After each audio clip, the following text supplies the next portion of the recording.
Welcome to Moonbeaming, a podcast about creativity, magic, tarot, lunar living, and more. I'm your host, Sarah Faith Gottesdiener, and I am so happy you are here today.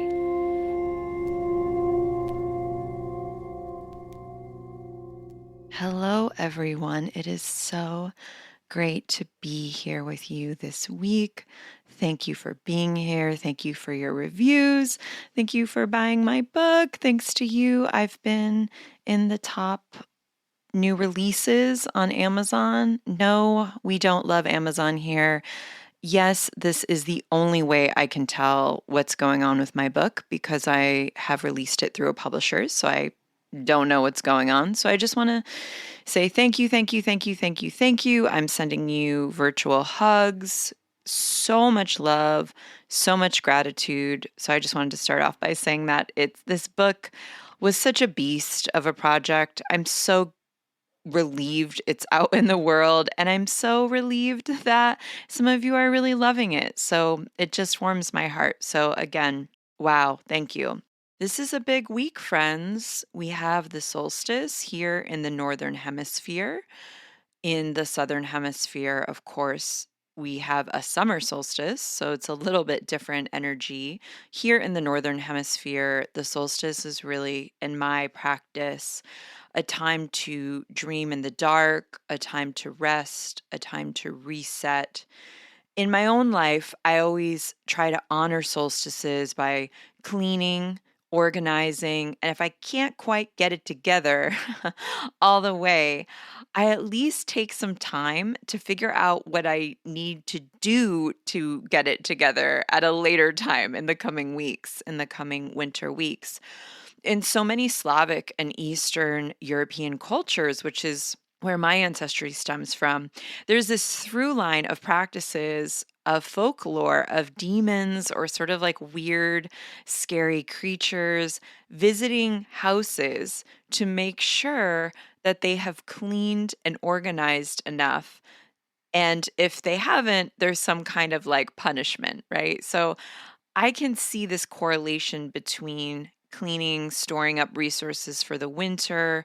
The solstice is this marker that reminds us, yes, the light is in fact returning. And also, what is going to get us through this in between time would be food, comfort, space to dream, time to rest.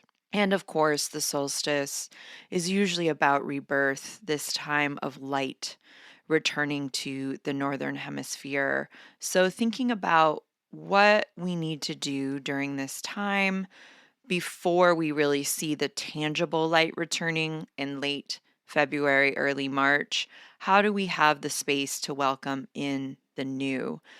I will also try to have a bonfire or have some kind of small fire, and I'll take hours to reflect what is working, what didn't work, what do I need to forgive myself for, what have I learned, and what am I calling in? Who or what do I need to have gratitude for and give thanks for all of that? And who or what do I need to let go of? What's the biggest thing that I need to work on in this coming year? That's sort of what my general vibe of marking and honoring the solstice usually is. And of course, if you're in the Southern Hemisphere, shout out to my Australian listeners and my listeners in New Zealand. Shout out, you are in summer. You are blooming, you are blossoming, you are stretching out more.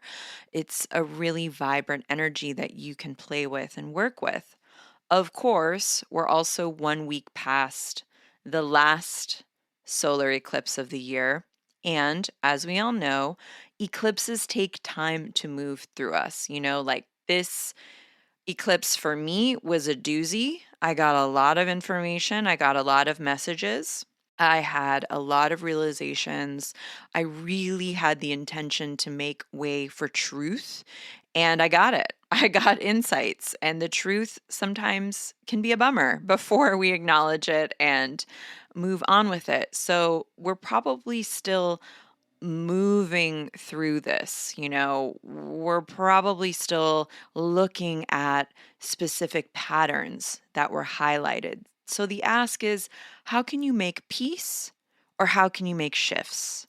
And again, if you want more guidance around eclipse energy, you can listen to that eclipse episode I recorded for you around eclipses last month.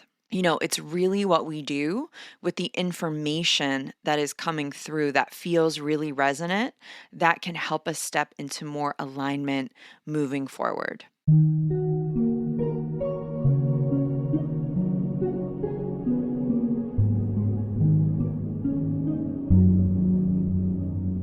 When I pulled the card for this week, I did do a little gasp. I did do a little dance. The card of the week is the King of Swords. And this seems really apt with these themes of truth, these themes of awakenings, rebirth. What do you do with the truth? What do you do with what you know, your wisdom, or other forms of knowing? How do you put your beliefs or values into action? How is clarity going to aid you in forward movement and next steps? In the self-development world, there's this hunger and this drive to up level, get better, become a better version of yourself, like become the 2.0, become the 3.0. And to an extent, I am here for that. To an extent, I am here for that for sure. And also, so much of what I believe and so much of what I teach in my practice is that we really aren't so much up leveling as much as we are uncovering. We're getting to the heart of who we are, of what we believe. And this week, we've got solstice energy, we've got great conjunction energy, we have Jupiter and Saturn both now in Aquarius hanging out together at 0 degrees, which generally is this symbol of fresh starts, rebirth, new beginnings. We've got King of Swords energy coming through. We might be called into really figuring out what's going to be the bridge between our new emerging beliefs or the truths we have been discovering and our actions. What one thing could you do or say with all these downloads, with all these realizations, with all these intentions? What could you do to move forward in that energy? How does this translate into action? What are you going to do differently? How is that going to start when you get out of bed in the morning? Sometimes I also think of the King of Swords as this accumulation of knowledge around a particular situation or your own wisdom around a subject. So if you've got that accumulation, meaning if you've got that storehouse of wisdom, where would you like that to go? How will you let that change you? So spend some time at the start of this week, solstice energy, paying attention to what you feel called to do, and really stake your claim energetically and communicate it. You've achieved such a wealth of self-knowledge, and this isn't the time for doubt or second guessing yourself. King of Swords energy is this reminder about story. And is this reminder about memory? And is this reminder about the interpretation of our brains, of our nervous systems? The King of Swords reminds us that we are not our past. We are not our past. We are not our worst mistake. We are not what someone told us we are. I'm just taking a minute for you to sink that in. King of Swords wants us to look at what is here, what our truths are, and how that helps us get into alignment with our core self, with the actions we're ready to take in service of expansion, in service of becoming more and more of who we are as we uncover this simultaneously. So that's just a reminder, about this archetype this week, who you are. And if it resonates, I'm glad. If not, pull your own card. I want to hear all about it.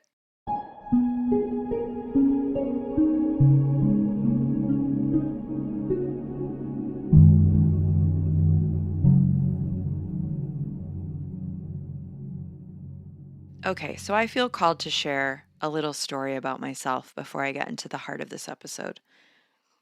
I've never shared it publicly. From the ages of around 7 or 8 and about 18 to 19, 20, maybe even a little bit later, it was incredibly difficult for me to speak. I'm laughing because I'm on a podcast. It was incredibly painful for me to speak in public. In school, when I was called on, I talked with close people in my life, like certain members of my family and friends. I did. But publicly, I was so introverted, to the point of frozenness. I was so shy. And then add on being a very highly sensitive person. So I was picking up on a ton of energy all around me, not knowing that was happening.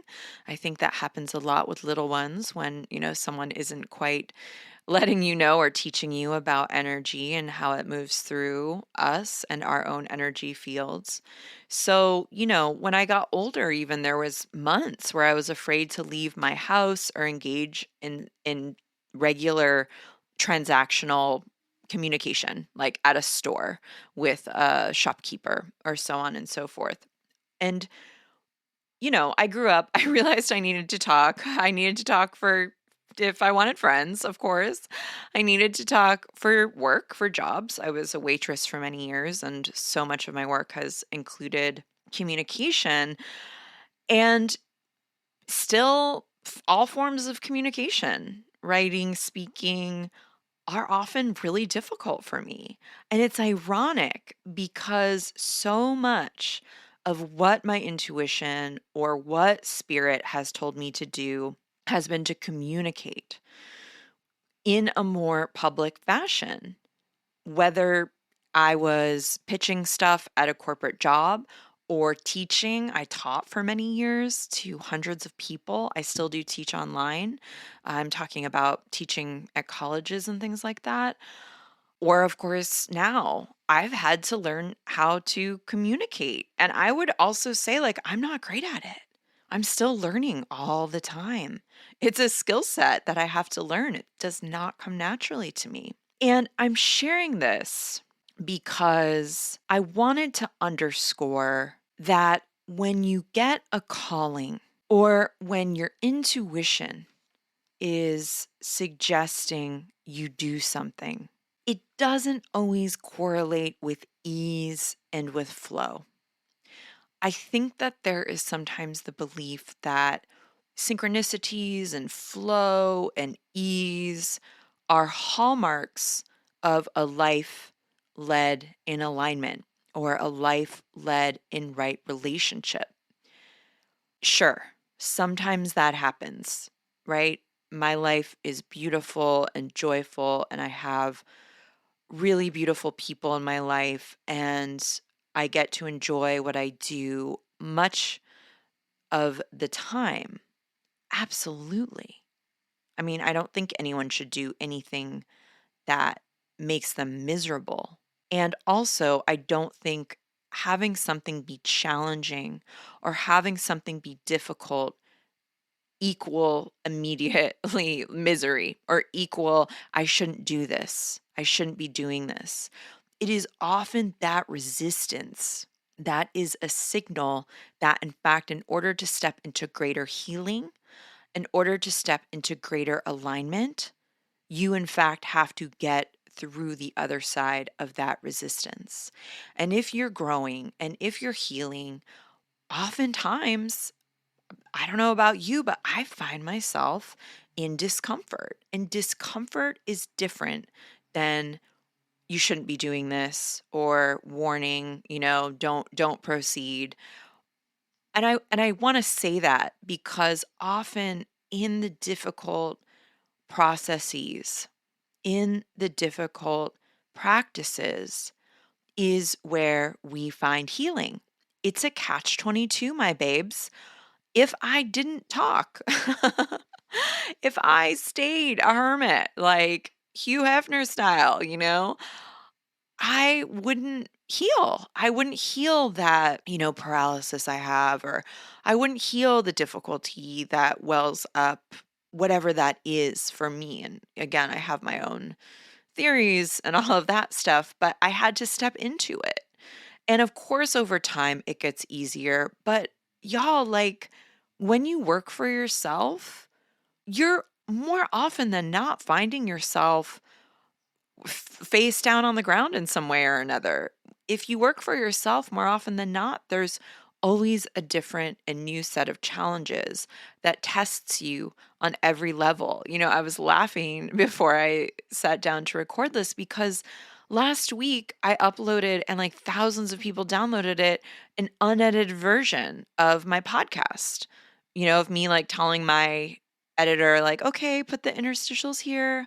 Okay, I'm going to pause and have a drink of water, and like this kind of stuff probably happens to me easily once a week. And before I'll close, I'll just share one other thing. One of my friends who runs a business, you probably know who she is. She's amazing. She does these incredible oracle decks, and she's just a phenomenal artist, and I just absolutely adore her. She shared that her magnum opus deck, something she's been working on forever that has been fraught with delays because of the pandemic. Most businesses have been fraught, especially small ones, right? She just found out that maybe her newest project is destroyed in a shipping accident that she has nothing to do with. And she felt a little tiny bit destroyed, when she got that news. And that's not uncommon with business owners, with people doing hard things, with people shedding all the time, with people growing, with people learning in public, with folks who do their work in public. So the reason why I'm sharing this with you, there's two reasons, okay? One is, my babes, we're in a Hierophant year. We're coming up on a Hierophant year. And that is to say, every teacher, anyone you think of as a leader, any person you're inspired by, they are a human being. They have wounds, they mess up, they try again, they have flaws, they're trying, they're healing, they're in therapy, they're, venting to their friends, they're figuring it out, right? We aren't infallible, none of us, because we are human and we aren't meant to see each other as the sole source of the problem solver.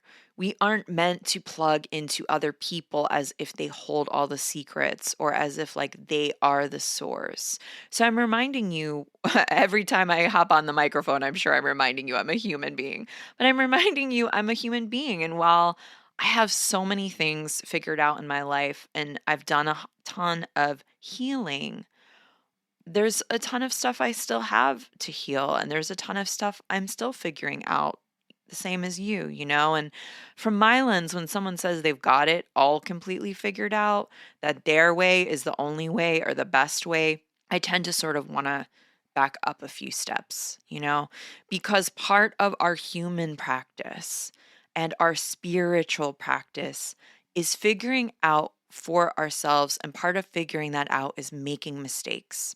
Making mistakes. That's just how we figure things out so frequently. And I don't even know if mistakes are even mistakes, I think we have to reframe failure and mistakes and all of these other things as more of a learning process, more of being able to access our own wisdom, access our own healing, access our own journey.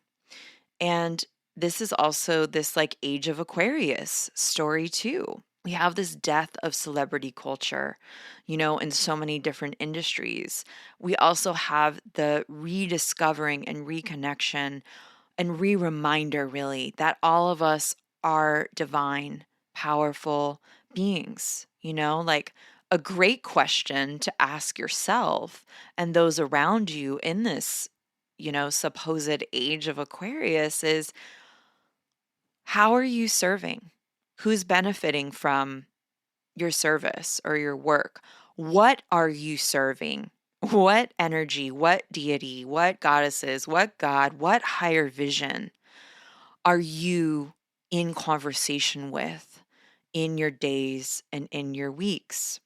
And then there's the second thing I just want to share that I think I did, but I just want to say it one more time about this. Healing is so often found through taking uncomfortable actions. We might know what we need to do. There could be some resistance or procrastination. And in order to find healing and expand, often we have to do this harder feeling thing, whether it's reclaiming a creative practice or a specific gender identity or some kind of habit. So I'm asking you again, I'm gently reminding you that if, say, one of your goals is to find love, and in 2020 you went through a breakup, and that's still your goal, the fact that you went through a breakup is not evidence that you are not deserving of love. Your desire is what reminds you that you are deserving of love, or I don't know what, more healing, or a career that's more in alignment with where you're at, or a community of people that really can hold space for you. Whatever it is, that heartbreak that maybe you suffered in the search of your healing is part of the process. It is not a, limit or moratorium on how much you can experience. It is not this ending. It is not proof that you will never be able to experience what it is you desire, what it is you're searching for. It's usually just part of the process. So, just ask yourself, what hard thing you need to do in your life to step forward into more alignment with your truth this week and the last weeks of this month would be an opportune time to attend to taking those actions. And babes, I'm right here with you.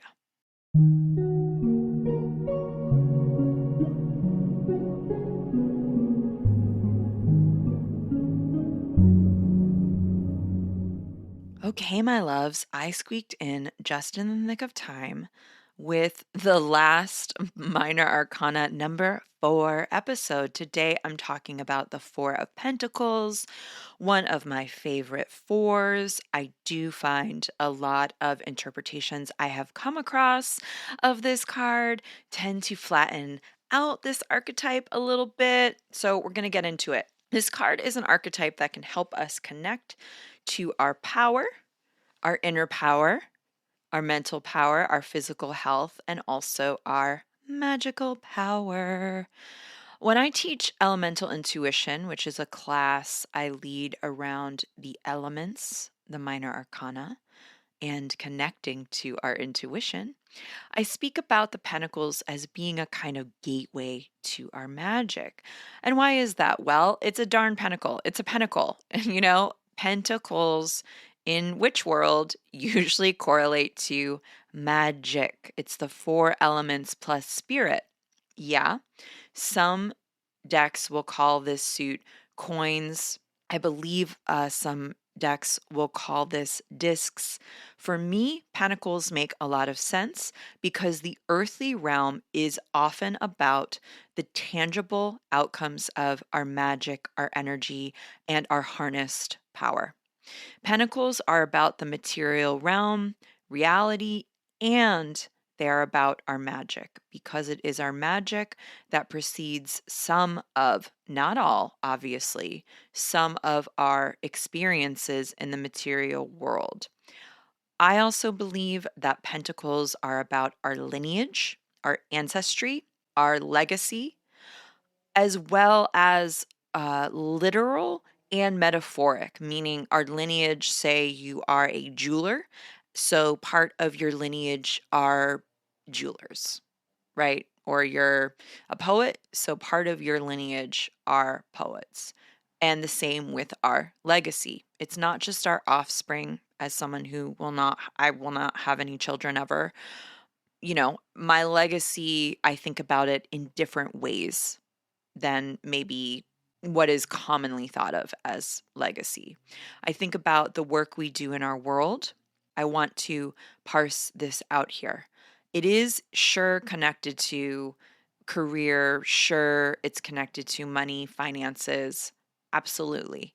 And also, it's connected to the work we do in the world, which includes how we help others, how we influence others, what we are healing in our family line, how we are enjoying our lives, the outcomes of our efforts, which are not always related specifically to career or finances, but are related to our reality, to our tangible reality, to what we can touch. So, it's a pretty big suit, really. I mean, they all are, aren't they? This is very meta. And again, they're all really meta. We're talking about symbols, we're talking about layers, we're talking about holographic experiences. But I do find that a lot of times there'll be interpretations of pentacles that flatten it out just to finances, just to money, just to career, just to what we do at our 9 to 5. And in my own experience and with clients, that's just simply not the case. It's a yes and kind of thing.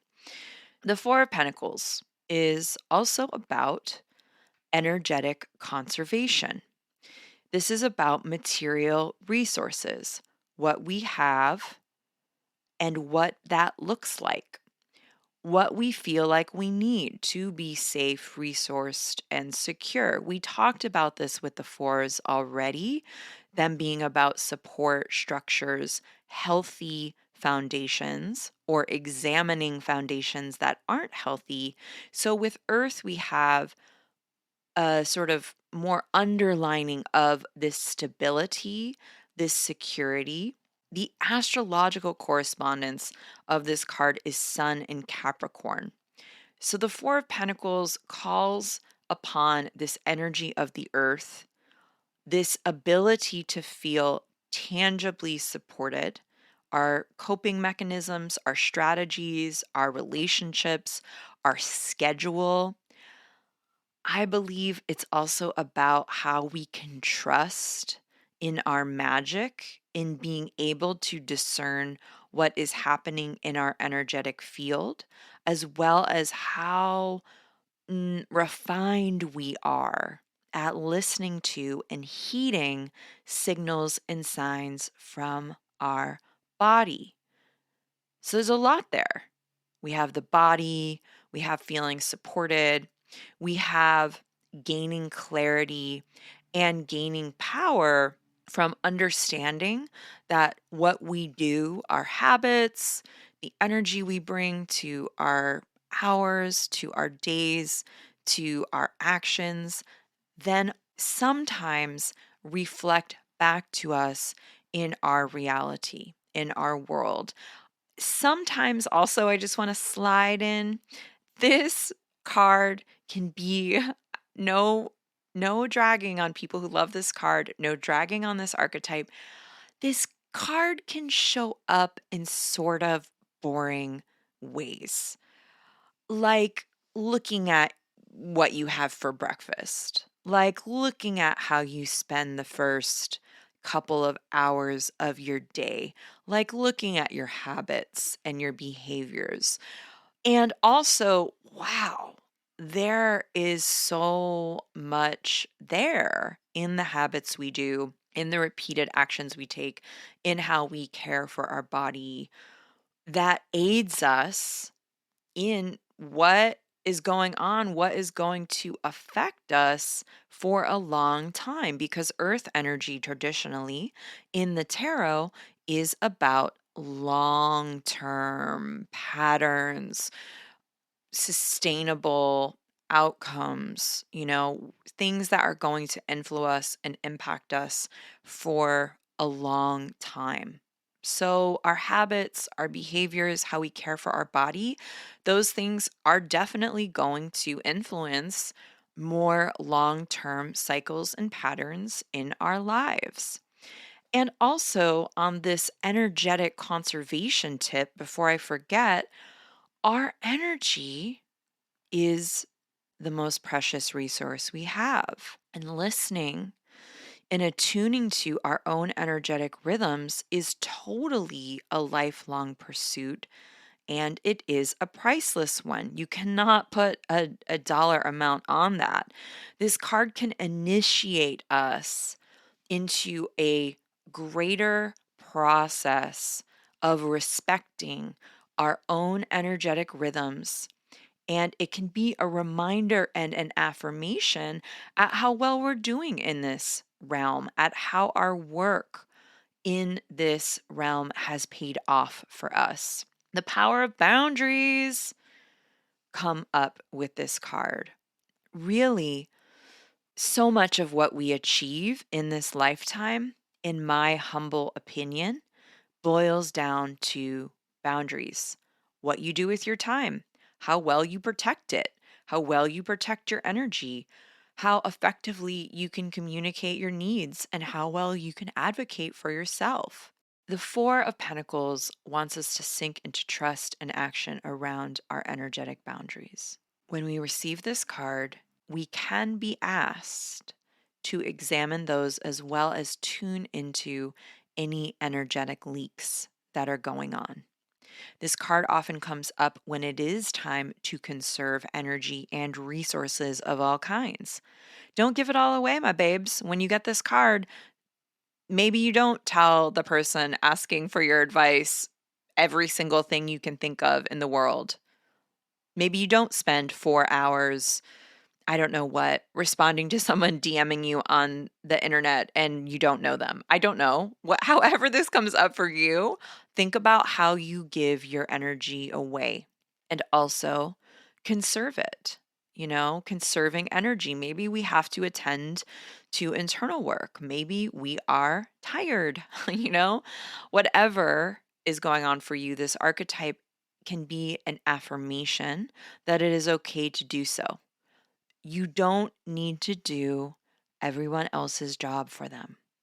You don't need to process everyone else's emotions and guide them into their best self and be their best cheerleader and pack their lunch and tend to their needs they didn't even know they had.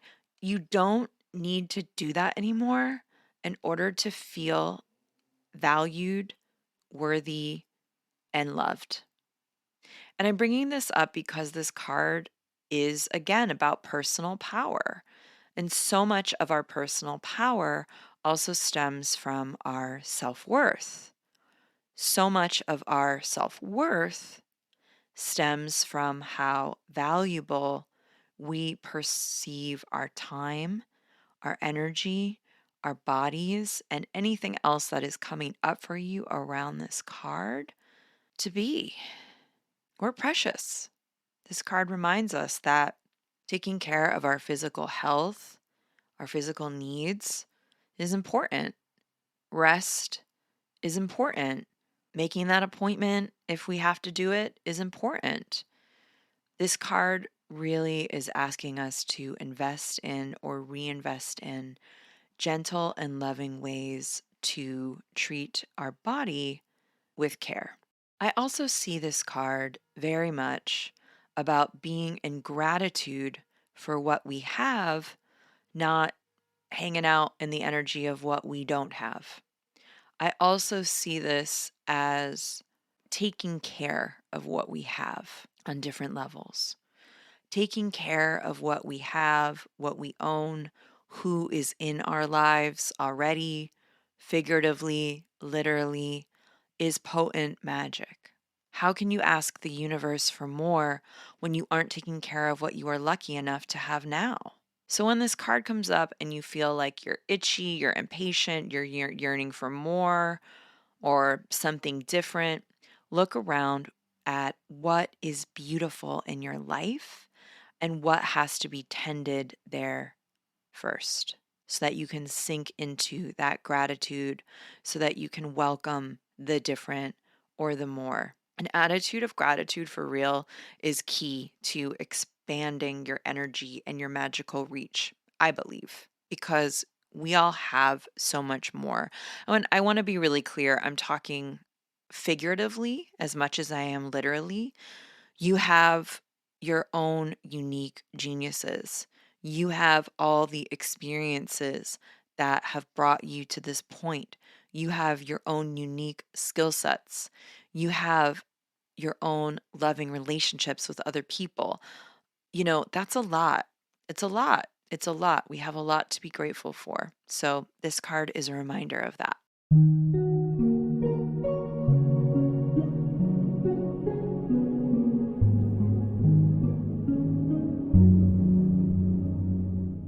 So, I wanted to talk about the various shadow aspects of this card. I'm definitely someone who makes the connection with the cards showing up and with circumstances happening in one's outside world or with particular people one is coming into contact with.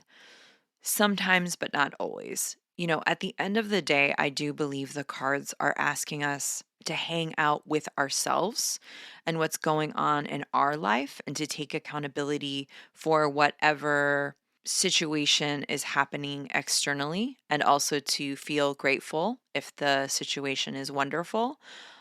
And also, the cards absolutely in my practice with my clients, in my own experience, definitely can reflect someone else in your life, a certain relationship, a certain situation. Say it's happening in your family or with your job or in your spiritual practice, even.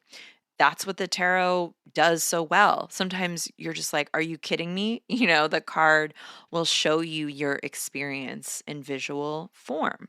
So, the Four of Pentacles can show up when there's some kind of gatekeeper or other person you're relying upon, whether that's an employer or an editor or a friend or a collaborator you're waiting on that will help you make some kind of decision, yada, yada, yada, la, la, la, la. You know what I'm talking about. But really, what this is asking you to do is to look at where you are giving away your power, where you are tangling up emotions or holding yourself back from doing other things because you are giving away your power to someone else. Because again, this card is about personal power, personal energy. So sometimes people will pop up and they will remind you of where you're giving your power away. So, if this card comes up and you find yourself waiting or, thinking that you're not going to be able to do the something without this person, check your perceptions and beliefs about what power you are attaching to this outside situation or this other person. Another shadow aspect of this card that we can take really literally sometimes is my personal nickname for this card, which is the hoarder. Where are you holding back? Where aren't you sharing? Where are you afraid to enact radical generosity? Where are you afraid to invest either your time, your energy, your money? Maybe it's a new relationship. Thinking about that. Where are you holding back? And how is that not maybe in your best interest? That card can come up when that's happening for you. This card also comes up in shadow in a specific way, which is in order to maintain some kind of resource, some kind of role, some kind of semblance of having a thing or owning a thing, One is contorting themselves in an unnatural position. Maybe that unnatural position is thinking you need to do X, Y, and Z. Maybe that unnatural position is thinking you have to, I don't know what, hang back in a certain aspect of your life. And that's the only way. Obviously, there's sometimes control stuff can come up here, what you think you have to control. Do you have to control everything? Where can you give up some control? So that is also something to think about when the Four of Pentacles comes up for you. The need to control, the thoughts we think that are like, if I don't do it all, it won't happen, or it will all fall apart, or in order for this thing to, get done well, we have to do it all ourselves, or no one's going to help me, or whatever that is, just good old fashioned control issues. You got to ask yourself, what is that impulse to control a stand-in for? Our ego might really be soothed by the illusion of control. But the universe is not soothed by the illusion of control. We are reminded constantly by the universe that we are not in control. The universe also likes flexibility. The universe likes spaciousness. So while a healthy energetic field does help your magic, a controlling one does not. Proceed accordingly. And back to boundaries and the shadow of this card with boundaries, boundaries are not being a brick wall. Having boundaries is not a stand-in for emotional withholding, right? So that can sometimes be the extreme of this card. Are you retreating and holding back emotionally because you want to punish someone, or because you were taught that that's what one does? This card can function sometimes in that way. And just some practical messages from the Four of Pentacles is working smarter, not harder. My babes, let's learn this lesson. Let's work smarter. Not so much that we get burnt out all the time. The Four of Pentacles can be a warning about a potential burnout. Also, getting clarity about finances. This card can come up when we have to spend some time with our bank account, where we might need to figure out where we are overspending, what's going on there, and why. It can very much be a reality check around what's happening in reality, what's happening with your habits, what's happening with, how your house is set up, how your days are set up, your overall schedule. Figure out what is and isn't working. Tiny habits add up over time. It's the habits and our practices and what we consume and who we speak to every day and what we look at that ends up shaping our lives. And the Four of Pentacles asks us to consider this seriously so that we may build lives of meaning. It asks us to define what personal stability means for us and to create a practice out of it, because that also will define our growth. So that's what I've got this week. I am wishing all of you a healthy, safe, joyous week filled with clarity, filled with taking actions around clarity, filled with rest if you need to, filled with conversations you need to have if you need to, and that's including yourself. And I'm just sending everyone so much love, so much gratitude until next week.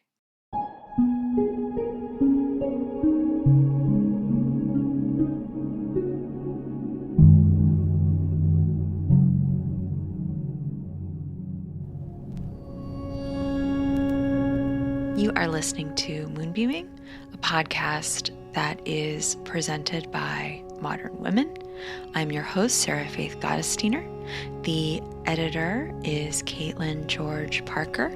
Music is by Will Owen and myself. If you like what you hear or it's giving you benefit, I would love it if you would rate us 5 stars on Apple Podcast. I'd love it even more if you told a friend or two. All right, bye. Witches brewing in the kitchen, witches dreaming in the dark, witches